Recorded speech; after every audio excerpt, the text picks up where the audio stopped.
All right. So, welcome back, guys. This is another episode of Conversation Sin Miedo. And I say this all the time, but I'm very excited about this episode because I have another special guest. But before we get into that, today we're talking about community resources, where to seek help without fear. So, pretty much in this community, what resources you could look into, what those resources are, and talk to Ricky today about what he does and talk a little bit more about what you can look for. And really, when I say without fear of like stigma, really without fear of being judged, and looking into some resources to help you with mental health. So, thanks again, Ricky, for joining me. And I know we have a your adorable baby too. So thanks again for both of you for joining. But can you tell me a little bit about you and what you do right now? Okay, yep. So my name is Ricardo Osorio. People call me Ricky. I am a dual certified nurse practitioner, family practice, and psychiatric mental health. I strictly Hmm. work in mental health now at Tula Mental Health. I served in the Army for 10 years as a combat medic. I was a prior Hmm. ER nurse, and I've done a lot of different things. This is my baby girl, Sophie. Growing up without a father, I'm kind of really just wanting to like normalize, bringing our children with us to everything, So if I go to meetings, sometimes I have my daughter with me, and and if she's not welcome, then I don't feel welcome myself, So I'm just kind of normalizing being a Latino dad, and I cook, I clean, I do laundry, and I take care of my baby. Hmm. I'm really proud of that, and not having a father, I feel like I'm really just really happy to be able to show what it's like to be a good father, And I have a son who's also Hmm. 13, so yeah, that's who I am.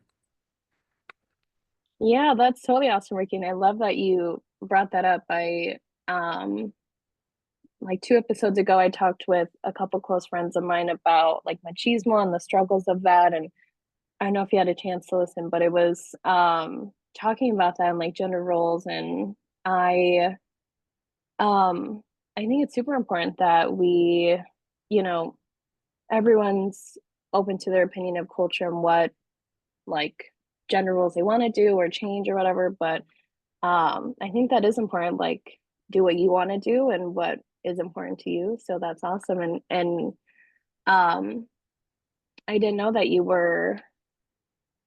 said um in the army. Yep, yep. I was a combat medic for almost 10 years. With the I Wow, was over 10 years. Yep, I was in the Iowa Army National Guard. Yep. No, that's awesome. Well, thanks again for your service and all, like over 10 years. That is a really long time. So you were in Iowa, like you Yeah, I got to what go to like stationed? I was stationed in Georgia and Texas, and I got to go to a lot of different places, Mm-hmm. like Alaska, where we stayed there training for a whole year. Mm-hmm. That was super cool. But yeah, while I did that, I studied and I worked at the hospital. So, I've kind of Mm-hmm. um, did a lot of stuff all at once. I studied at the Mm-hmm. schools. I went to West High. I studied at Western Mm-hmm. Iowa Tech. I went to Briar Cliff. I got my bachelor's and Mm-hmm. my master's from Briar Cliff, and then I transferred to University of Iowa, and I have a postmaster's Mm-hmm. degree from the University of Iowa in psychiatry. So yeah, that's Mm-hmm. what all my studies were. Yeah, that's awesome. So, um, like we were talking earlier, I went to West High too, and I know I don't know, in our community, I remember my dad was like, "You can't go there. It's West High. It's like a like it was a very um I don't know, stereotype, like it's scary, like all this crazy things happening. And so I love that like we, have kind of similar background and we both studied at Briarcliff. And I Right. think it's important that whatever, I don't know, cards you have dealt, like you can um really make your own path. So yeah, that's super awesome. Well, you currently work at Siouxland Mental Health Center,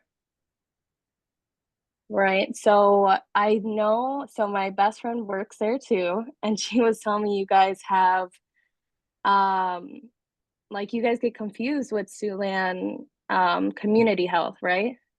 Yep. Yeah.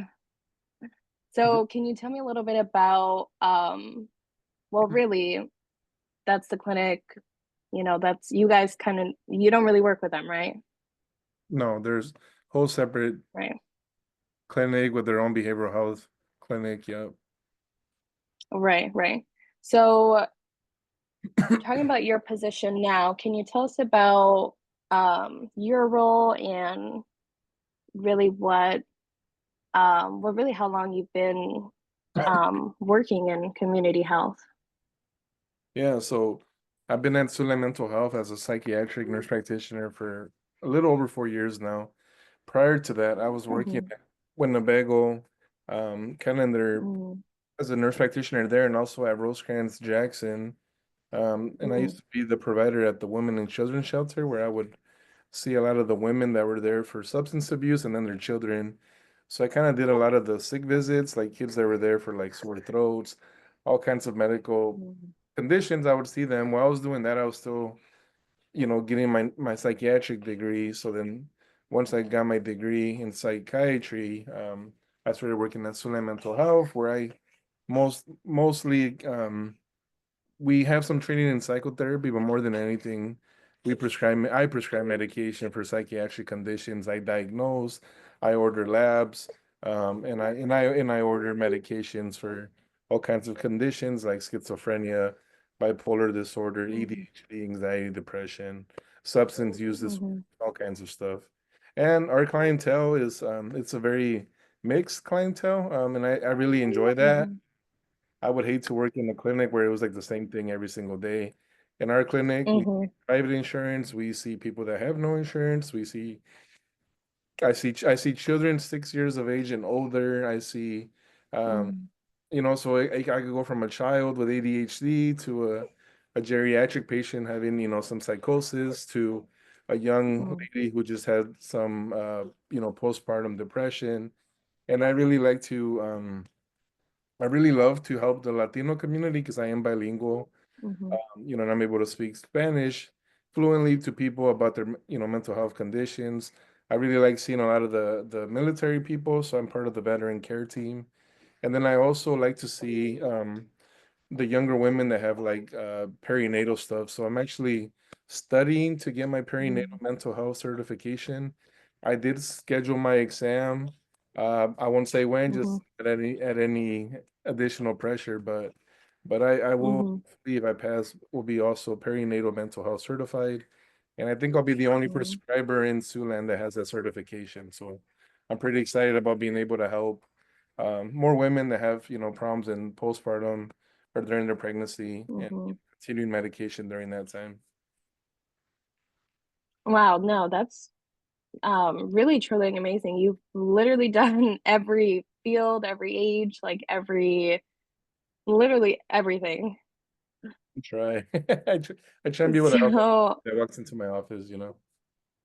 yeah, so again, that's truly amazing. And you bring up a good point about the Hispanic community and really that barrier in language too. But before we get into that, can you tell me a little bit about, so you said the certification you're getting, what is that? If yes, you'll pass, good vibes, you'll pass that exam, but um what does that role, what do you do with that? Okay, so it's through Postpartum Support International. They have a great organization. They have a bunch of support Mm-hmm. groups. I recommend you check them out. They even have like a consult line, like if you're like postpartum or even if you're pregnant and you're having some depression, anxiety, there's people that you can call. You'll get a therapist or like a psychiatric provider that'll talk to you. I can call Mm-hmm. them and ask them for help if I have a complicated patient. But I Mm-hmm. identified a need for that in Siouxland. And my we had a miscarriage prior to Sophie, so I also Mm-hmm. understand. And part of being a family nurse practitioner, I studied a lot of the other stuff when it comes to women's health. But I felt like there was a Mhm. need for a provider that could provide more services. So I kind of started investigating. I went to Detroit Mhm. last year for 2 day training, and then I did an advanced pharmacology training. And there's two tracks. There's one for prescribers like myself, and there's one for like people that are like therapists that don't prescribe medicine. So there's two different tracks, and you Mhm. have to have 2 years of experience before you can even like sign up for the course. So once I do that, then I will take my exam and I'll be certified. And that just means that I have Mhm. more advanced education and training when it comes to dealing with psychotropic or psychiatric medication in women that are pregnant or postpartum. Mhm. Wow. No, I think that's definitely something needed. And you said if you get it, you'll be the only one in Siouxland, As like far in as the that, Siouxland area. with this, Right. Yeah. Right. there is a therapist at the hospital, Megan Mhm. who has a certification as a therapist, but I think I'll be the Mhm. only person as a prescriber that will have the certification. Mhm. So when you say prescriber, you prescribe medicine and Yep. right? Mhm. Yeah. Okay. Well, no, again, that's really, really awesome. I think that is definitely something, um, like I know personally some close friends that I think just the stigma too of like postpartum and even a lot of people don't know really the ins and out of it and how much it affects your mental health. Really, it's about your mental health and how much, you know, that process and everything, the not just the mom, but like you said, the couple and the family and everyone going through that is definitely needed and no, that again is really awesome.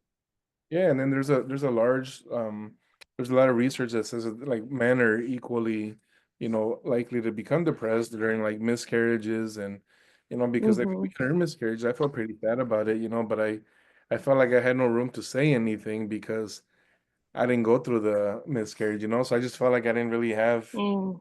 I didn't have the right to say anything or to say that I felt sad about it, but once I went to that training, they did a really good job of saying like it's totally okay to be the dad or the man in the relationship and say, "Hey, I Mhm. also feel very sad about this miscarriage, or this loss because we both lose the child, when that happens." So Mhm. it wasn't until I went to that training that I really understood that. So I think that also helped me in dealing with families and other, patients and their spouses, and just kind of normalize, Mhm. hey, it's okay to feel sad too. You don't always have to be the strong. Mhm. Yeah, for sure, especially, I mean, as a partner too, you have every right to, feel sad, go through that grief, really. And yeah, you won't, like you said, have the same type of pain or whatever, but it's still definitely, um, you know, hurts and I bet it's extremely hard. So yeah, thank you again for sharing that. Again, that's um truly awesome. So later you'll do, sometime you'll do that exam, Mhm. right? Yeah, so good luck. Me and exams, and I know I have to do my um like state exam for my licensure, so I'm like, anxiety on that is Dice real. puede. I know, just ponte las pilas. It's okay. Yeah, I Ponle know. We'll get pilas. through it. I know my dad would say it all the time, and I'm like, okay, like, yeah, easier said than done, but yeah, just positive vibes. So going back um to that mental health, you guys, I know there's a lot of services you guys provide, but um what are some like primary services? What are like the main things you guys provide to the community? Okay, so we have a supervising psychiatrist. I think we have 7 or 8 psychiatric nurse practitioners, and we have one physician assistant who all of us are very different. That's what I love about it, that we're all very different. Mhm. So I mean, you can find somebody that really fits what you need. But we all prescribe medication. Then we also have a bunch of therapists that provide psychotherapy. We have a lot of therapists in the Mhm. schools, mostly Sioux City schools, that provide Mhm. school-based therapy. We have a crisis center that's open 24/7 to I think seven Mhm. regions in Iowa. It gets kind of tricky when we're this close to the border of Nebraska and South Dakota because Mhm. technically, Nebraska and South Dakota residents don't qualify. Um, and you have to be Mhm. 18 and older, but we have a crisis center where we have like a subacute unit and we have like if somebody's having really bad depression, if somebody's like Mhm. suicidal, probably the hospital is the most safest place. But our crisis unit is Mhm. open for people that are just really struggling. We have nurses there, therapists there, and then if needed, one of us providers will get on the computer and meet them if they need medication or something. Um, we also Mhm. have urgent care clinic that's open, I think, from 9 to 3 most days of the week. We have one Mhm. provider who does it mostly, and then sometimes like I will cover urgent care or other providers, and that's pretty much like if somebody, you know, ran out of medications and needs a refill, or they just moved to the area, or they don't have a provider and they just really need something right away. We have urgent care spots open for anybody to walk in and obtain services. Mhm. And then usually they'll come in and then we'll get them on the schedule to see somebody like myself or another provider. Mhm. Um, we have the Friendship House. Friendship House is a place kind of on Court Street, kind of close to our main clinic. Um, Mhm. it's a place where like adults with like Mhm. psychiatric conditions can go and just kind of hang out. They get a free lunch, Mhm. they can play pool, they can play card games, socialize. There's a cat there for like emotional support. We have community support services, Mhm. are great specialists there. Um, Mhm. they help people apply for food stamps, housing, transportation assistance. I mean, Mhm. they just do a lot of great things. I refer almost everybody to them. We have IHH, which kind of is like integrated home health, and they just kind of really help with a lot of different things also, like getting somebody into a group home if needed, kind of coordinating appointments, and just kind of they do a lot of great things, all the case managers. I still don't always understand exactly what they all can do. But so I would just kind of always refer them and let them explain what they do exactly. We do have a be his worker who is kind of she internship under me, and I'm really pushing her to get her Mhm. master's degree and become a therapist because I think she'd be great.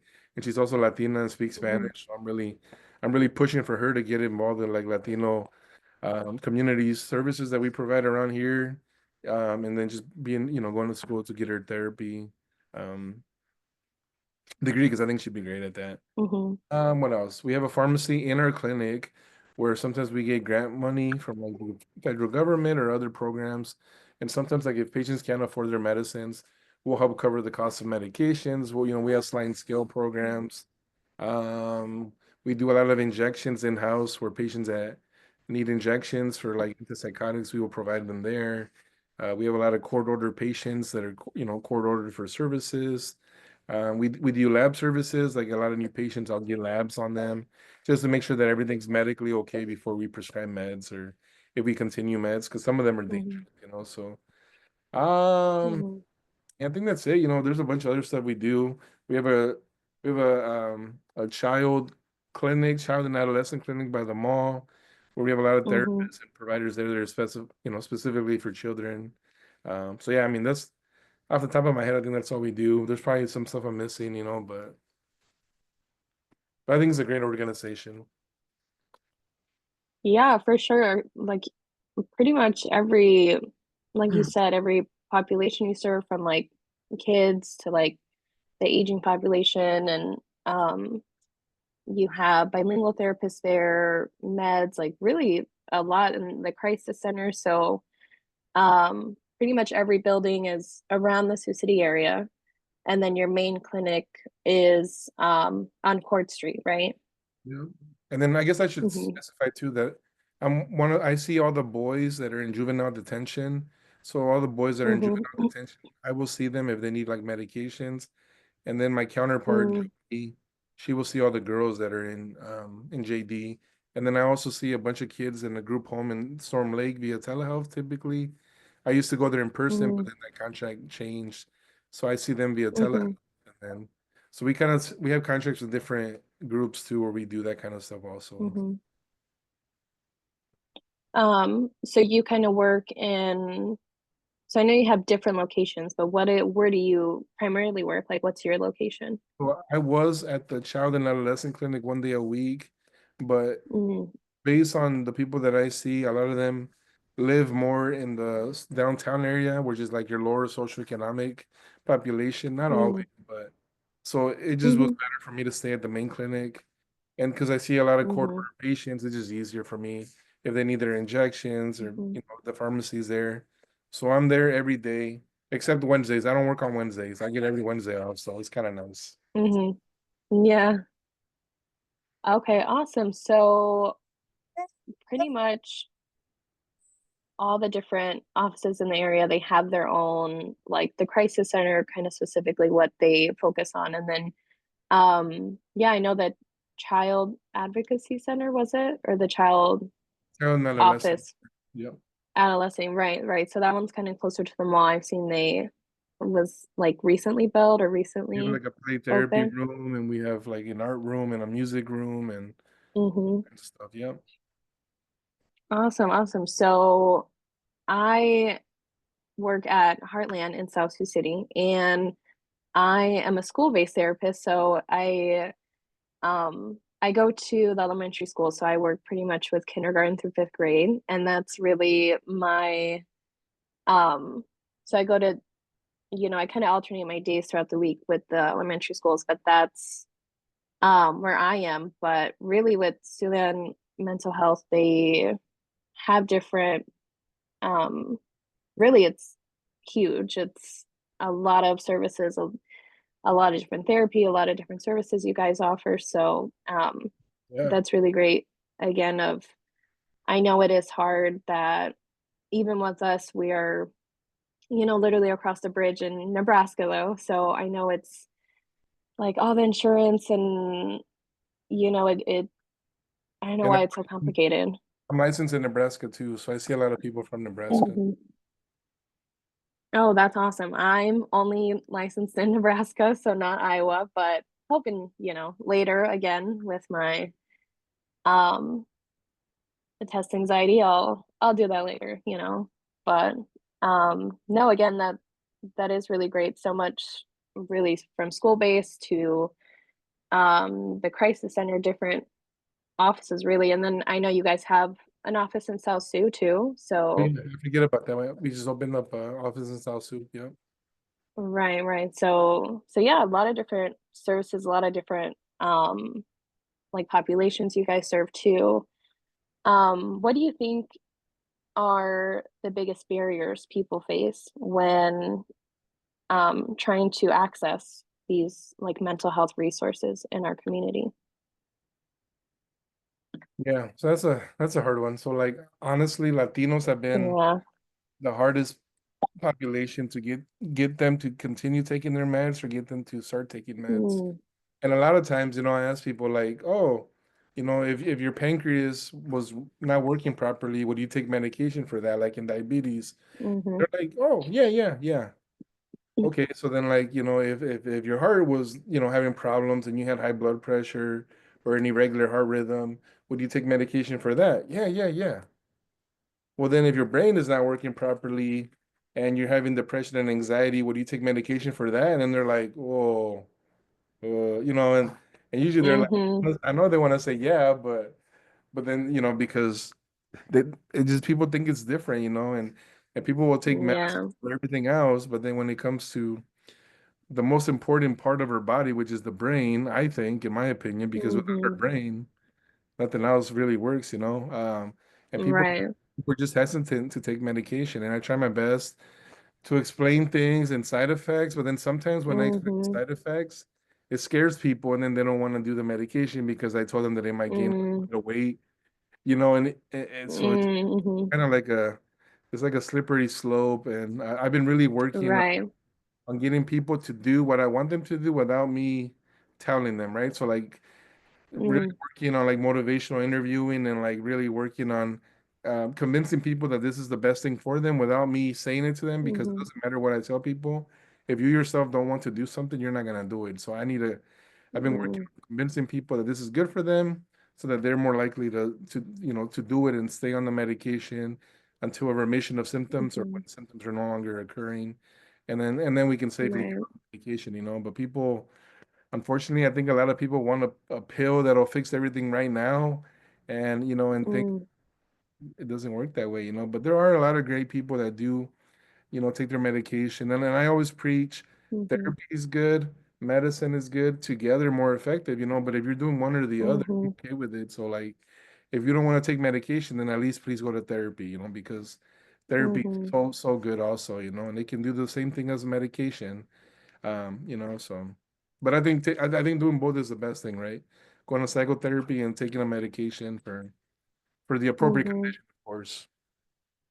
Right, for sure. I 100% agree too. I like it's that barrier, and when I say like just educating yourself on like trying it or like figuring out what works for you. Like maybe not like if you need a medication, something that isn't, I don't know, like a high dosage, like when like for me, I know when I spoke with a psychiatrist, they were like, well, let's start small, because I was hesitant too, because I'm like, well, I don't want to, Yeah. it's kind of scary because, yes, it's like, those commercials of like medicine and it's like all these like side effects and it freaks you out. Yeah, yeah, it is scary. Um, but I mean, yeah, you have to try it and you can't like, I saw that too. It's like, okay, you kind of have to find the balance and yeah, like I always plug in therapy and it's like, well, try it and see if this helps and then meds and kind of the both will definitely,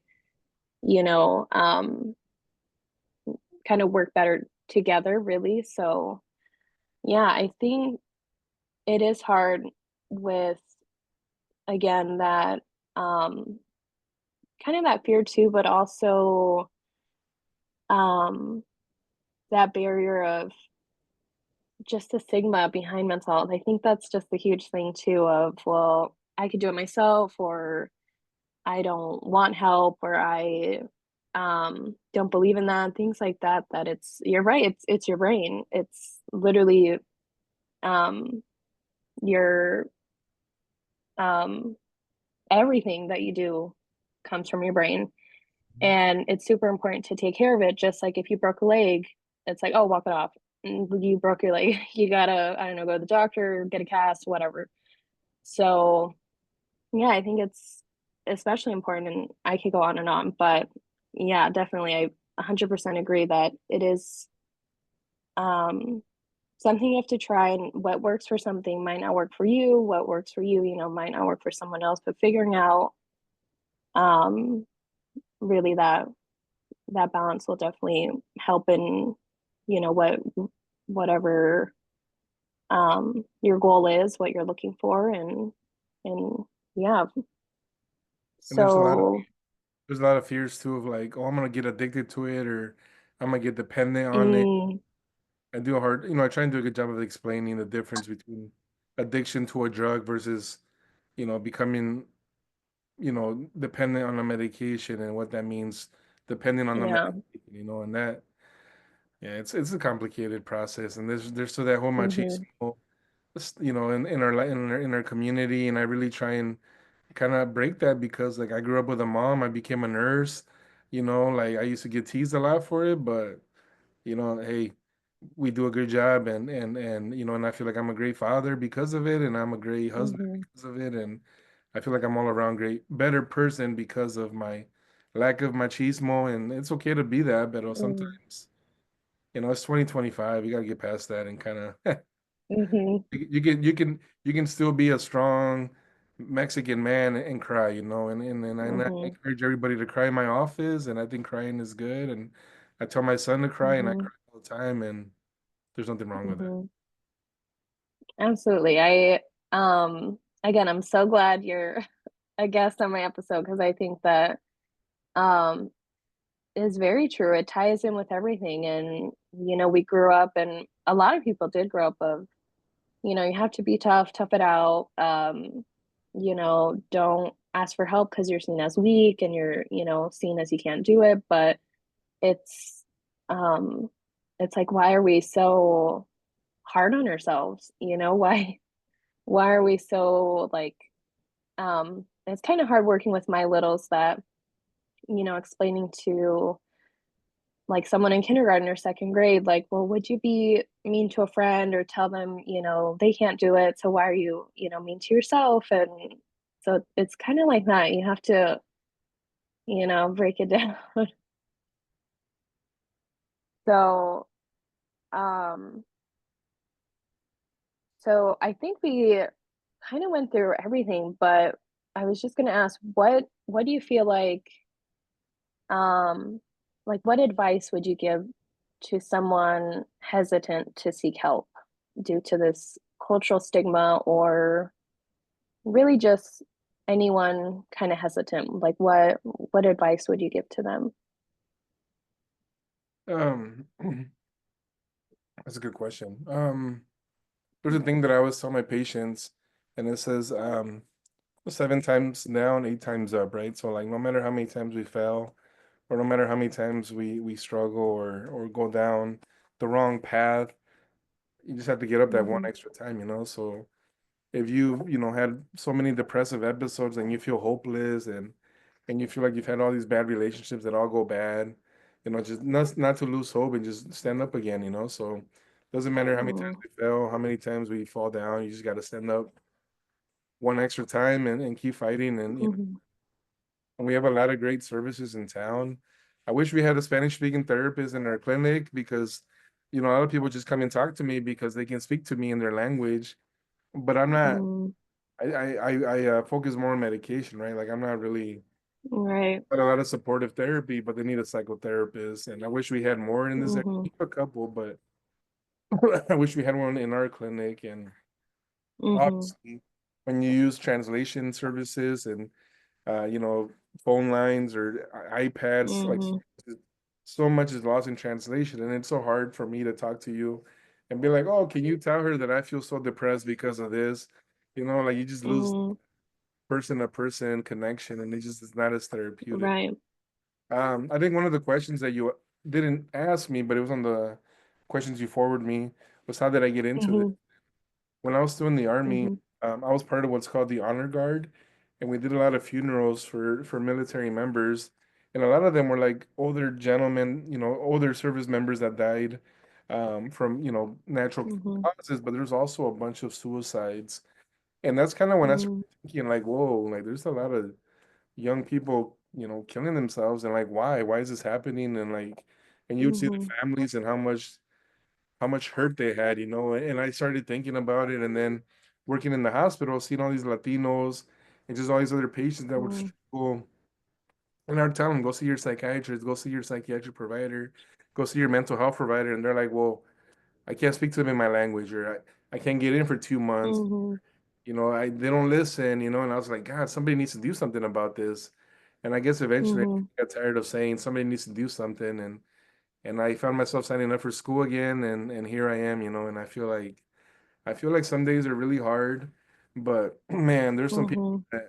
there's some people that are doing so much better, and those are the ones that you really celebrate and you know, keep me going up, showing up for work and enjoying what I do, because I know that some people are better because of them coming to see me and trusting me with their care Mhm. and listening and doing everything they're supposed to, right? Like eating better, exercising, taking their meds, stop using Mhm. drugs, going to therapy. Yeah.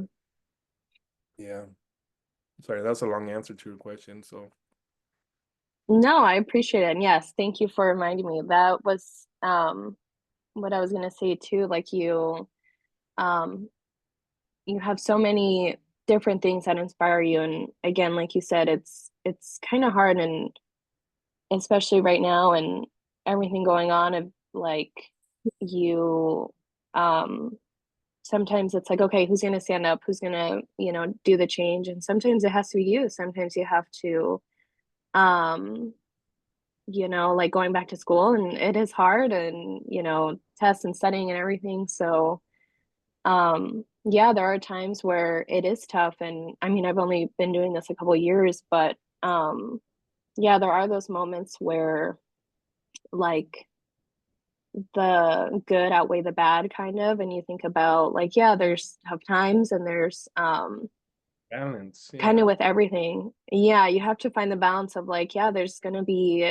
there's bad things in the world, but there's also good, and bad things happen, but there are rewarding things, and like these little steps, these little goals we have to celebrate too, and just like the big goals. And um so definitely that is extremely important too.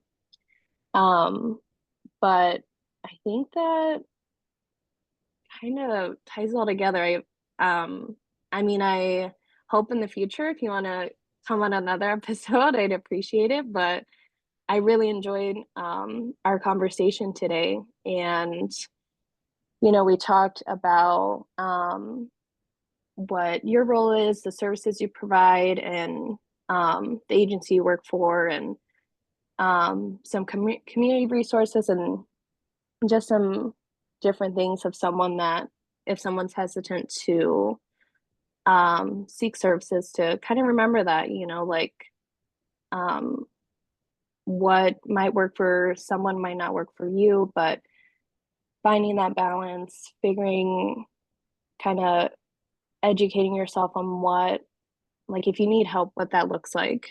And um, again, like thank you for everything you've done. Like you're truly inspiring, and like you said, you're a dad, and literally all that on top of everything and everything you've done. Thank you again for um, truly everything in your time. So I appreciate it again. Thanks, Ricky, and thanks for joining me with your baby. I appreciate it.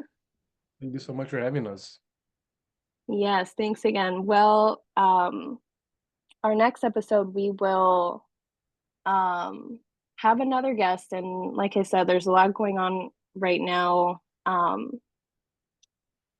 I don't know, just not exactly with the Hispanic community, but just in our community. And we're gonna talk about that with someone from Union Action. So please look out for that, guys. And thanks again for listening, and take care of yourselves. And I appreciate you all.